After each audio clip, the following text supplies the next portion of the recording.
Estudamos Gálatas capítulo 2, versos 1 a 10 e agora vamos tirar algumas aplicações desse trecho. Você vai dar uma pausa no vídeo, fazer a sua oração pedindo a iluminação do Espírito Santo e voltar para cá para que tiremos então essas aplicações. Gálatas 2, verso 1 a 10. Versículo 1. 14 anos depois, diz Paulo, subi outra vez a Jerusalém com Barnabé, levando também a Tito. Note que Paulo ficou mais de 10 anos no anonimato. Alguém poderia dizer, como é que Deus chama um homem desses, um homem tão preparado, chama para ser apóstolo, lhe dá tanta autoridade, lhe dá poder, um monte de coisa, e o homem fica mais de 10 anos sumido, lá para a banda da Cilícia, a região onde ele nasceu, Tarso, e só mais de 10 anos depois é que ele volta à cena, ao centro das atenções, volta a Jerusalém, onde estava o colégio apostólico. Parece uma coisa injusta, parece que Deus não soube aproveitar esse instrumento,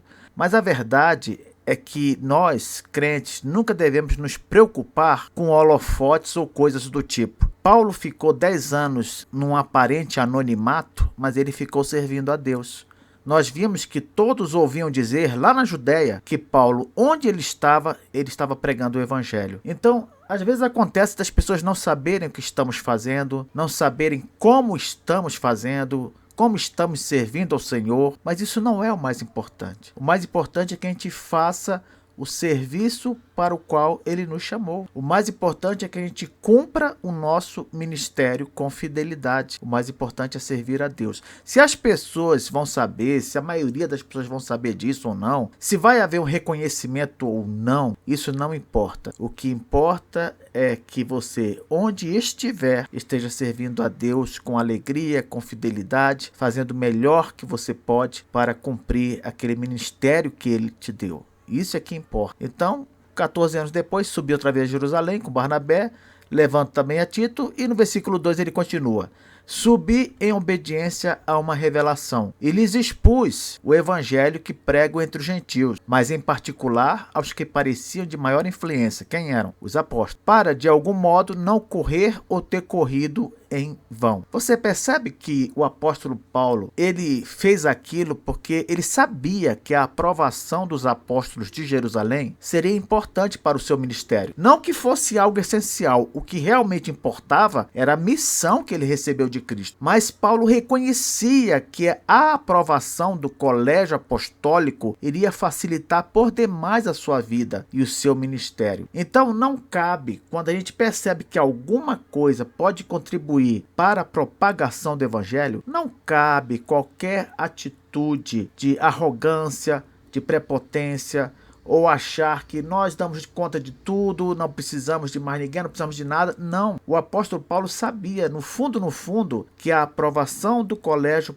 apostólico iria contribuir para o seu ministério. Tanto é que, nesse combate dele com os judaizantes da Galácia, ele era acusado de ter criado o seu evangelho, de não ter recebido o seu evangelho de Cristo, de ter recebido de homens e tudo mais e tal. E ele continuava defendendo, não, eu sou apóstolo, fui chamado por Cristo, recebi o meu evangelho de Cristo. E agora ele podia dizer, o meu evangelho foi reconhecido pelo colégio apostólico. Veja que no final das contas, essa aprovação dos apóstolos foi um trunfo que o apóstolo Paulo usou para poder rebater as acusações dos judaizantes lá na Galácia. Então, quando nós precisamos de algum irmão, precisamos de alguma igreja, precisamos de alguma ajuda, de algum apoio, não podemos ter uma postura de autossuficiência como se fôssemos independentes e devêssemos agir sempre com independência. Não, temos de ter a humildade, como teve o apóstolo Paulo, de buscar a aprovação do colégio apostólico, o que lhe serviu e muito no seu ministério para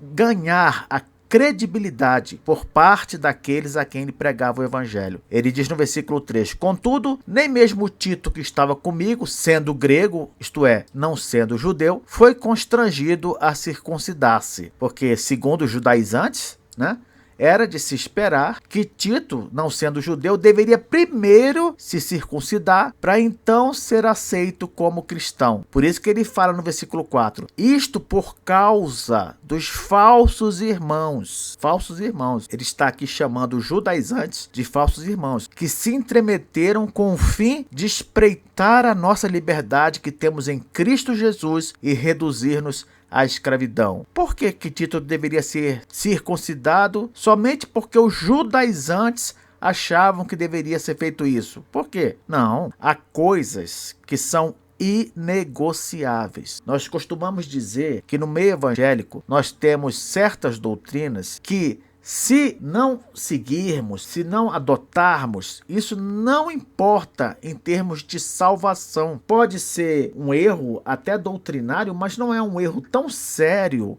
a ponto de que alguém diga, não seguiu aquela doutrina, não será salvo. Com respeito a essas doutrinas menores, isso é algo que consideramos indiferente. Por exemplo, modo de batismo. Há igrejas que batizam por aspersão, outras por imersão, outras batizam derramando simplesmente a água sobre a cabeça da pessoa. Isso é irrelevante. Cada igreja que siga o modo de batismo como achar melhor. Isso não vai influenciar em termos de salvação. Há também igrejas que diferem com respeito à escatologia, à doutrina das últimas coisas. Creem num arrebatamento secreto, creem e que o crente vai passar pela grande tribulação, outros creem que ele não vai passar, coisas que para nós, evangélicos, de maneira geral, não são tão problemáticos a ponto de se dizer, se a igreja não segue assim, não é igreja de verdade, se o crente não faz assim, não é crente de verdade. Agora, essa questão de ter de circuncidar para ser aceito como cristão,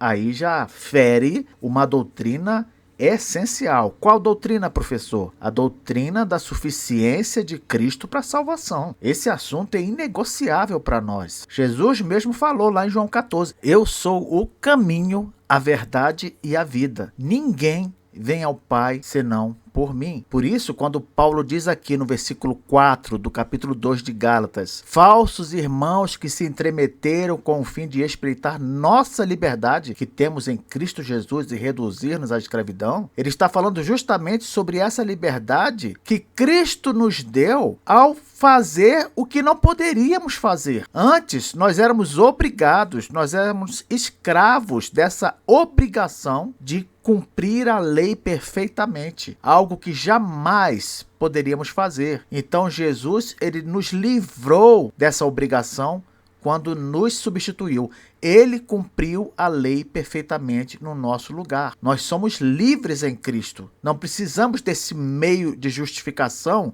que não podemos cumprir. No versículo 5, Paulo diz, nem ainda por uma hora nos submetemos a esse tipo de coisa. Para quê? Para que a verdade do evangelho permanecesse entre vós. Paulo está dizendo que não se pode tirar de um crente em Jesus essa maravilha que é a justificação nele. Não podemos dizer, você tem que fazer isso, tem que fazer aquilo ainda para ser salvo, se Cristo já fez isso por esse crente. Não podemos fazer isso. Isso é uma doutrina essencial, a doutrina da suficiência de Cristo para a salvação. Ela é inegociável. Ela não se compara com doutrinas menores que podem variar na sua observância de igreja para igreja, como eu citei, modo de batismo, detalhes da escatologia. Isso pode variar, mas doutrinas essenciais são inegociáveis. Professor, me diz aí mais algumas doutrinas essenciais para que eu não corra o risco, de não observar essas doutrinas. Pois bem, entre as doutrinas essenciais eu posso citar Deus como um Deus triuno, um ser que se chama Deus, mas que subsiste em 3 pessoas, Pai, Filho e Espírito Santo. Se o indivíduo não crê nisso, ele está deixando de crer numa doutrina essencial. Outra doutrina essencial, que Jesus é o Deus homem, 100% Deus, 100% homem. Ainda que não entendamos isso, ainda que a nossa mente finita não seja capaz de compreender essa verdade é uma doutrina essencial. A realidade de um inferno eterno. Para muitos isso parece cruel demais. E por causa disso, muitos rejeitam o evangelho. Porém, essa também é considerada uma doutrina essencial. A verdade de que a Bíblia é a palavra de Deus, inerrante, ou seja, não tem erro, infalível. Tudo aquilo que ela diz a respeito do passado, do presente e do futuro vai se cumprir ou já se cumpriu. E isso é uma doutrina essencial. A Bíblia é a palavra de Deus inerrante e infalível. Então, essas são algumas doutrinas essenciais. Paulo continua aqui no versículo 6. E quanto àqueles que pareciam ser de maior influência, ele está falando aqui dos apóstolos, quais tenham sido outrora não me interessa, porque Deus não aceita a aparência do homem. Esses digo que me pareciam ser alguma coisa, nada me acrescentaram. Eu já expliquei que o apóstolo diz isso aqui porque ele quer mostrar que ele não é inferior ao colégio apostólico. Mesmo quando ele fala aqui, quais tenham sido outrora não me interessa, isso parece ser uma palavra bem dura da parte dele, mas aqui ele esclarece, Deus não aceita a aparência do homem. É como eu disse durante a explicação desse versículo. Alguém poderia pensar assim, mas esses homens, eles conviveram com Jesus 3 anos, esses homens estiveram ali com o mestre, aprendendo de pertinho, dormiram com ele, comeram com ele, andaram com ele para cima e para baixo. Esses homens estavam muito próximos de Jesus, eram muito íntimos de Jesus. Mas veja que Judas Iscariotes fazia parte desse grupo, e mesmo assim ele traiu o Senhor Jesus. Então o que a gente conclui? Exatamente aquilo que o apóstolo Paulo diz aqui. A aparência não importa. Judas conviveu com Jesus e aparentemente ele era íntimo do Senhor e amigo do Senhor e um servo também do Senhor. Mas, mais importante do que a aparência é o relacionamento real com o Filho de Deus. Isso é que é realmente importante. Pessoas por aí, mesmo no nosso meio, vivem de aparência. Querem aparentar ser espirituais, pessoas dedicadas a Jesus, pessoas de oração, leitoras da Bíblia, mas na sua intimidade, entre 4 paredes, a realidade é outra. Então nunca esqueçamos disso. O que o apóstolo quer dizer é o seguinte: não me julguem como inferior, porque eu não convivi com Jesus, porque eu não estive com ele 3 anos durante seu ministério público terreno, porque isso não é mais importante. O mais importante é que hoje eu tenho um relacionamento com Jesus, eu fui comissionado por ele como apóstolo e recebi o evangelho da parte dele. Pessoas que conviveram com Jesus no passado, não é? Como Judas, por exemplo, não foram fiéis ao Senhor, pelo contrário, traíram o Senhor Jesus, e nós sabemos o final de Judas, ele acabou se suicidando. Versículo 7. Antes, pelo contrário, quando viram que o evangelho da incircuncisão me fora confiado, como o evangelho da circuncisão foi confiado a Pedro, pois aquele que operou eficazmente em Pedro para o apostolado da circuncisão, também operou eficazmente em mim para com os gentios. E, falando ainda dos apóstolos, quando conheceram a graça que me foi dada, Tiago, Cefas e João, que eram reputados colunas, como eu expliquei, Tiago, Cefas e João eram as colunas da igreja de Jerusalém. Essa figura quer dizer que eles eram os líderes mais destacados, os mais importantes. Assim como uma coluna sustenta uma edificação e sem ela a edificação cai, ele usa aqui essa expressão, que Tiago, Cefas e João eram como colunas para a igreja de Jerusalém. Estes estenderam a Paulo e Barnabé a destra de comunhão. Provavelmente um aperto de mão, reconhecendo oficialmente que Paulo e Barnabé tinham um ministério confirmado por Deus para trabalhar entre os gentios, assim como eles, Tiago, Cefas e João, tinham também um ministério confirmado por Deus para trabalhar entre os judeus. Então, o que podemos entender disso aqui? Que Deus honra os seus servos. Deus faz por nós o que nós não podemos fazer. Ele honrou o apóstolo Paulo como apóstolo, tornando um instrumento poderoso, da mesma forma que ele usou Pedro. Não havia saída para os apóstolos de Jerusalém a não ser reconhecer essa verdade. Deus mesmo fez pelo apóstolo Paulo o que ele não poderia fazer por si mesmo. Eu não sei se o apóstolo Paulo foi tranquilo para Jerusalém, achando que seria fácil convencer os demais apóstolos, mas aquilo que ele não pôde fazer, Deus fez por ele. Assim também somos nós. Toda vez que estivermos com medo, com dúvida em relação ao nosso trabalho para Deus, em relação ao que podemos fazer, ao que podemos conseguir, deixemos na mão dele. Ele vai fazer por nós o que somos incapazes de fazer. Deus vai tomar a nossa frente. Ele fez isso com o apóstolo Paulo lá em Jerusalém, e Paulo saiu de Jerusalém reconhecido oficialmente pelo colégio apostólico. Por fim, Paulo diz assim no versículo 10, recomendando-nos,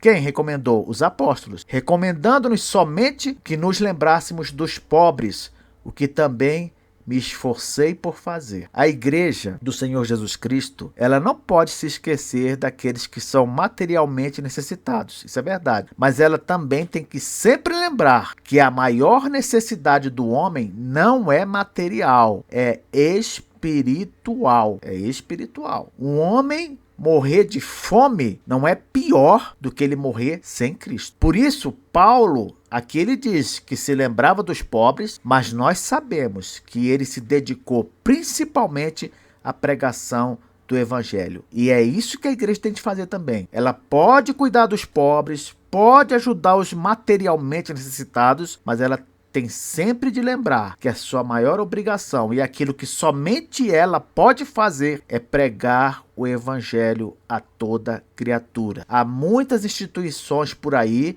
que se dedicam a cuidar dos pobres, dos que são materialmente pobres, mas só a igreja pode cuidar dos espiritualmente pobres, os que carecem de nosso Senhor e Salvador Jesus Cristo. Que Deus nos abençoe.